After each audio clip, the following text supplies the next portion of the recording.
여러분 안녕하십니까? 저는 오늘 창세기 6장 1절에서 4절까지의 말씀을 본문으로 이 시대 네피림은 누구인가에 대하여 말씀드리도록 하겠습니다. 사람이 땅 위에 번성하기 시작할 때 그들에게서 딸들이 나니 하나님의 아들들이 사람의 딸들의 아름다움을 보고 자기들이 좋아하는 모든 자로 아내를 삼는지라. 여호와께서 가라사대 나의 신이 영원히 사람과 함께하지 아니하리니 이는 그들이 육체가 됨이라. 그러나 그들이 날은 120년이 되리라 하시니라. 당시에 땅에 네피림이 있었고 그 후에도 하나님의 아들들이 사람의 딸들을 취하여 자식을 낳았으니 그들이 용사라 고대의 유명한 사람이었더라. 아멘. 여러분들이 잘 아시다시피 홍수 심판의 원인은 하나님의 아들들과 사람의 딸들의 혼혈로부터 시작되고 있습니다. 그리고 마지막 때도 이와 동일한 죄악으로 인하여 세상은 심판을 당하게 될 것입니다. 우리는 흔히 세상이 악하다고 말합니다. 그러나 하나님은 세상의 악함만으로는 세상을 심판하시지 않습니다. 왜냐하면 세상은 처음부터 흑암과 어두움이었기 때문입니다. 다시 말씀드리면 홍수 심판이나 장차에 있을 심판의 원인은 하나님의 백성이라고 하는 사람들의 죄악 때문에 세상은 심판을 당하게 된다는 것입니다. 먼저 노아의 때를 살펴보면 하나님께서 세상을 홍수로 쓸어버리신 이유가 무엇이었습니까? 이에 대하여 성경은 분명하게 하나님의 아들들이 사람의 딸들의 아름다움을 보고 자기들이 좋아하는 모든 자로 아내를 삼았기 때문이라고 기록하고 있습니다. 그리고 이는 사람의 딸들의 잘못보다는 하나님의 아들들의 잘못을 더 크게 성경은 부각시키고 있습니다. 그리고 마지막 때도 하나님의 아들들의 타락으로 인하여 하나님은 세상을 불로 심판하실 것입니다.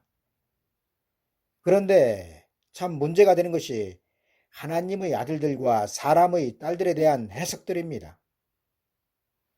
사람의 딸들이야 공통적으로 세상 사람들의 딸이라고 해석을 하는데 문제가 없지만 중요한 것은 하나님의 아들들에 대한 해석입니다.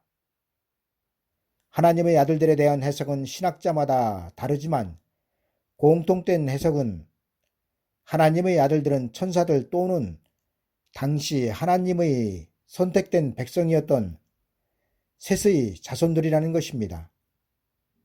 이들의 주장대로라면 하나님의 아들들인 천사 또는 셋의 자손들은 사람의 딸들을 아내로 맞이하여 자녀를 낳았고 그 자녀들이 네피림이라는 용사였다는 결론이 나옵니다.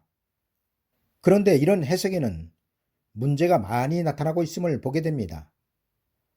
먼저 하나님의 아들들이 천사라고 주장하는 것부터 생각해 보도록 하겠습니다. 여러분, 천사들이 사랑과 육체적 관계에 의하여 자녀를 낳을 수 있다고 생각하십니까? 만약 그렇다면 천사들에게도 하나님은 생육의 기능을 주셨다는 것인데 성경은 이를 인정하고 있지 않습니다. 왜냐하면 천사는 사람처럼 결혼하지도 않을 뿐만 아니라 더욱이 자녀를 생산하는 기능을 하나님은 천사들에게 주시지 않으셨기 때문입니다. 일찍이 예수 그리스도께서도 천사는 장가도 시집도 가지 않는다고 말씀하셨습니다. 따라서 천사는 하나님께서 창조하신 그 숫자에서 더 늘어날 수 없습니다. 그리고 두 번째로 하나님의 아들들을 당시 하나님의 백성이었던 셋의 자녀들로 해석을 하는 데 있어서의 문제점은 사람과 사람의 관계에 의하여 태어난 아이가 네피림이 될 수 있느냐는 것입니다. 성경은 네피림을 또 한편으로는 고대의 용사였다고 기록하고 있습니다. 물론 사람과 사람의 관계에 의하여 골리앗과 같은 장수가 태어날 수 있습니다. 그러나 이들로 말미암아 하나님은 심판을 행하셨다는 것은 설득력이 없습니다. 여러분, 과연 골리앗과 같이 덩치가 큰 용사들로 인하여 하나님께서 세상을 심판하셨을까요? 여러분, 하나님의 아들들과 사람의 딸들에 대한 혼혈의 결론은 네피림입니다. 그런데 과연 네피림이 고대의 신화나 전설에 나오는 초인간적인 거대한 인간 또는 반신반인을 말하는 것일까요? 그러나 여러분, 네피림을 이렇게 초인간적인 사람이나 반신반인으로 해석하는 것은 참으로 어리석은 일입니다.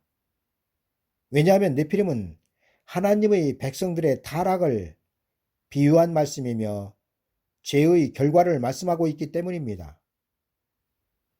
오늘 말씀을 살펴보면 홍수 심판 당시뿐만 아니라 홍수 이후에도 하나님의 아들들은 사람의 딸들을 취하였으며 그들에게서 낳은 자식을 용사여 고대의 유명한 사람이었다고 말씀하고 있습니다.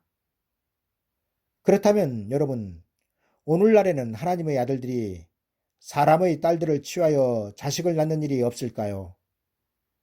여러분, 오늘날에도 이런 일들이 홍수 심판 때와 마찬가지로 여전히 일어나고 있다는 것을 아셔야 합니다.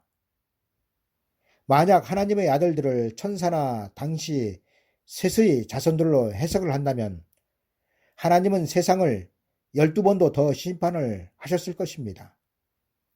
왜냐하면 지금도 천사들은 존재하며 하나님의 백성들이 있기 때문에 언제든지 저들은 사람의 딸들과 혼인할 수 있는 상황이기 때문입니다. 여러분, 노아의 시대에만 천사들이나 당시 하나님의 백성이었던 셋의 자손들이 사람의 딸들을 취하였을까요? 저는 이제부터 여러분들에게 하나님의 아들들은 누구이며 사람의 딸들은 누구이며 또 이들에게서 태어난 네피림은 누구인지를 말씀드리겠습니다. 첫 번째로 하나님의 아들들은 천사가 아니라 하나님을 믿는 사람들입니다. 노아 때에는 셋의 자손이었으며 오늘날로 말하면 성도들이지요. 두 번째로 사람의 딸들은 세상을 비유하고 있습니다. 그리고 세 번째로 하나님께서 심판하신 결정적 이유가 되는 네피림은 세상과 타협한 하나님의 백성들을 말하고 있습니다. 여러분, 네피림의 결론은 종교와 세상에 타협한 것을 말하고 있으며 오늘날 그 결과물이 대표적인 것이 바로 로마 가톨릭과 이슬람교입니다. 여러분, 로마 가톨릭과 이슬람은 종교로 출발하여 국가를 이루고 있으며 그 추종자들은 수십억에 달하고 있습니다. 저들을 이 세상 그 누가 막을 수 있겠습니까? 그렇다고 저들이 진리 가운데 서 있습니까? 여러분, 저들은 하나님의 이름을 빙자한 거대한 네피림들입니다. 이슬람의 조상은 가인을 비롯한 이스마엘, 에서가 그 뿌리이며 로마 가톨릭은 베드로의 전통을 이어받았다고 주장을 합니다. 그러나 베드로는 교황의 자리에 앉은 적이 없습니다. 저들은 베드로를 일대 교황으로 섬기고 있지만 성경은 이를 인정하지 않고 있습니다. 여러분, 저들은 종교란 이름을 가진 괴물이며 세상을 정치하고 있으며 세상 나라와 어깨를 나란히 하고 있습니다. 이러한 무소 불의의 네피림이 홍수 심판 당시 사람이 땅 위에 번성하기 시작할 때에 있었다는 것입니다. 여러분, 사람이 적을 때에는 이런 네피림이 없었습니다. 그런데 사람이 땅 위에 번성하기 시작할 때 네피림이 탄생되었다는 것입니다. 그리고 네피림은 죄의 결과물이란 사실입니다.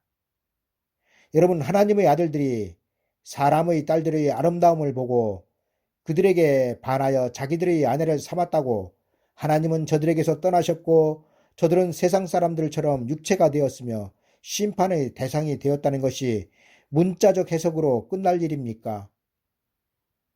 여러분, 이게 단순하게 하나님의 아들들과 사람의 딸들의 혼혈로만 생각되십니까? 여러분, 여기에는 하나님께서 홍수로 세상을 심판하실 수밖에 없는 그 무엇이 숨겨져 있다는 것입니다. 여러분, 지금 로마 가톨릭의 교황은 세상의 어느 임금보다도 더 큰 권력과 영향력을 가진 존재로 거대한 네피림이며 여왕으로 앉은 자입니다. 그러나 예수 그리스도 재림 때에는 이와 같은 또 다른 네피림들이 수도 없이 일어날 것입니다. 그리고 장차에 로마 가톨릭처럼 나올 네피림은 더 넓고 방대하며 이날까지 없었던 힘을 가질 것입니다. 왜냐하면 예수 그리스도의 재림 때 나올 네피림은 바다에서 올라온 짐승의 권세를 전부 부여받은 땅에서 올라온 짐승이 될 것이기 때문입니다. 여러분, 예수 그리스도께서 공중으로 재림을 하시기 전 먼저 하늘에서 전쟁이 있게 됩니다. 그리고 이 전쟁은 용과 그의 사자들이 미가엘과 그의 사자들을 맞이하여 벌이는 전쟁입니다. 그러나 이 전쟁에서 용은 그동안 지켜왔던 공중의 권세를 빼앗기고 땅으로 쫓겨내려옵니다. 그리고 땅으로 쫓겨내려온 용은 자기 모든 권세를 바다에서 올라온 짐승에게 줍니다. 그리고 용의 권세를 받은 바다에서 올라온 짐승은 또 다른 짐승인 땅에서 올라오는 짐승에게 다시 자기의 권세를 줍니다. 이렇게 용은 바다에서 올라온 짐승에게, 바다에서 올라온 짐승은 또 다른 짐승인 땅에서 올라오는 짐승에게 권세가 주어져 결국에는 땅에서 올라온 짐승에 의하여 666표를 하게 되는 것입니다. 여러분, 이는 실로 심각한 문제이며 장차 하나님의 분노에 찬 심판의 결과를 가져올 네피림은 분명하게 새끼양같이 두 뿔이 있고 용처럼 말하는 자들이 될 것입니다. 저들은 용의 권세를 직접적으로 받지는 않았지만 용의 권세를 직접 받은 바다에서 올라온 짐승에게 전권을 부여받음으로 결과적으로는 용의 권세로 성도들을 미혹하는 자들이 될 것입니다. 여러분, 에덴 동산에서 새끼양같이 두 뿔이 있고 용처럼 말하는 자는 뱀이었습니다. 그러나 마지막 때 새끼양같이 두 뿔이 있고 용처럼 말하는 자들은 세상과 타협된 자, 정치와 타협된 자, 시대를 분별하지 못하고 매일같이 독주와 같은 설교를 하는 교회의 지도자들이 될 것입니다.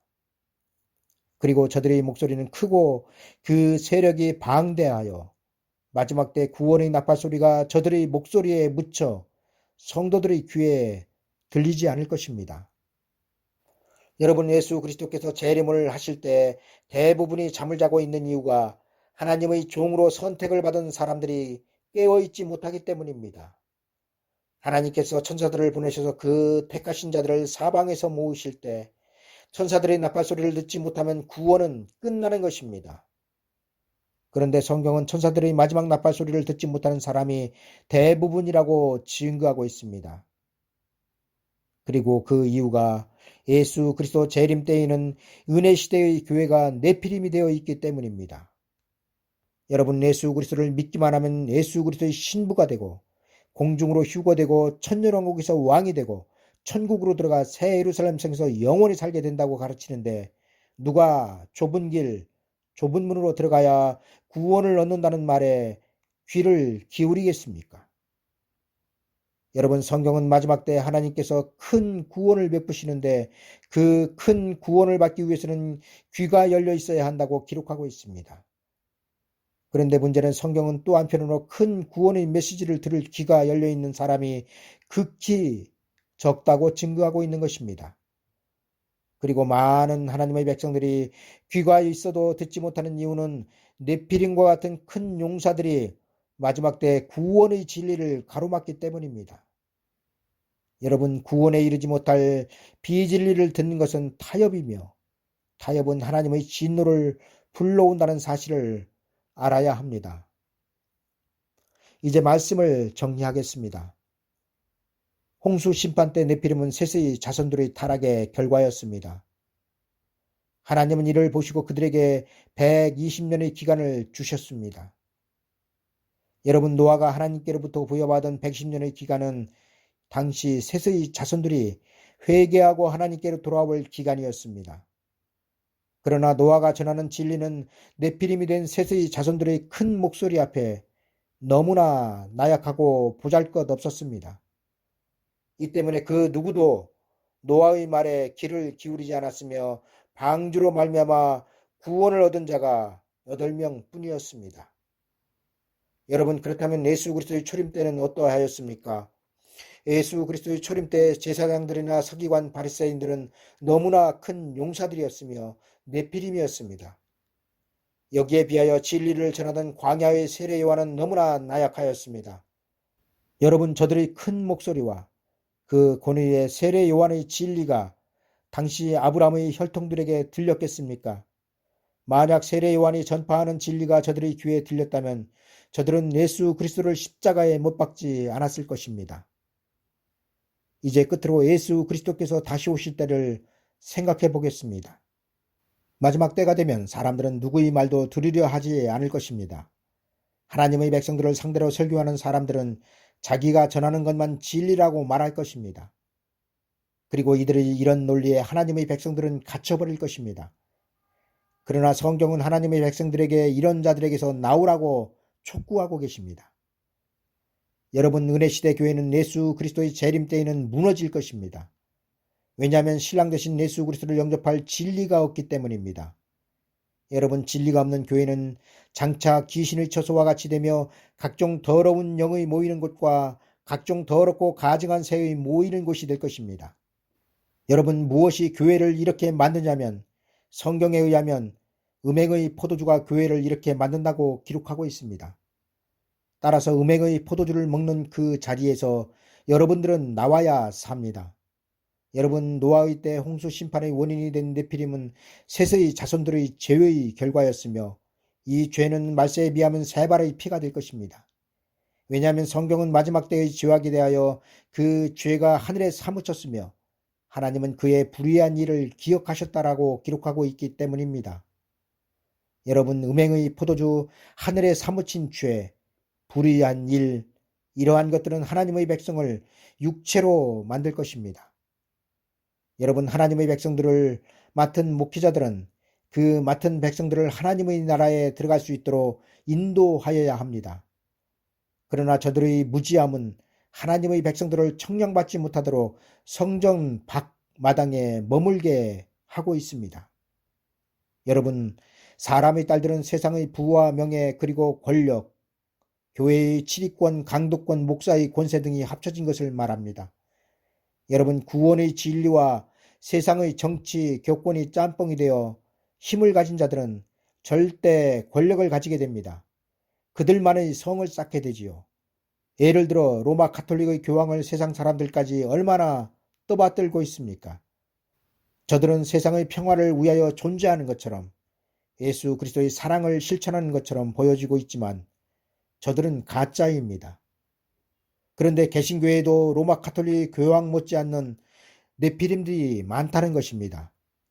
여러분, 우리나라에도 썩어빠진 한기총 회장을 한번 하기 위하여 얼마나 많은 목회자들이 공을 들이고 있는지 잘 아실 것입니다. 개신교회도 각종 단체가 있고 단체의 장이 아니라 하여도 각 교회의 당회장이란 직함을 가진 담임 목사는 절대 권력자들입니다. 저들이 진리를 전하고 때를 분별하면 좋으련만 그러나 저들은 예수 그리스도께서 그 천사들을 보내셔서 예수 그리스도의 재림의 나팔을 불 때에도 자신들이 만들어 놓은 자신들만의 성에서 빠져나오지 못할 것입니다. 저들은 그 누구의 말도 들으려 하지 않을 것이며 오로지 자기가 전하는 것이 진리라고 가르치며 그 말은 하나님의 백성들을 붙들어 놓을 것입니다. 그러나 그곳에서 나오지 못하면 비록 예수 그리스도를 믿고 있었다 하여도 구원을 받지 못한다고 성경은 기록하고 있습니다. 여러분, 하나님의 백성들에게서 하나님의 신이 떠나고 그들이 육체가 되기 전 하나님은 저들에게 마지막 기회를 줄 것입니다. 그리고 그 마지막 기회의 기간이 노아의 때에는 120년이었으며 예수 그리스도 재림 때에는 1260일이 될 것입니다. 또 내가 들으니 하늘로서 다른 음성이 나서 가로되 내 백성아 거기서 나와 그의 죄에 참여하지 말고 그의 받을 재앙들을 받지 말라. 감사합니다.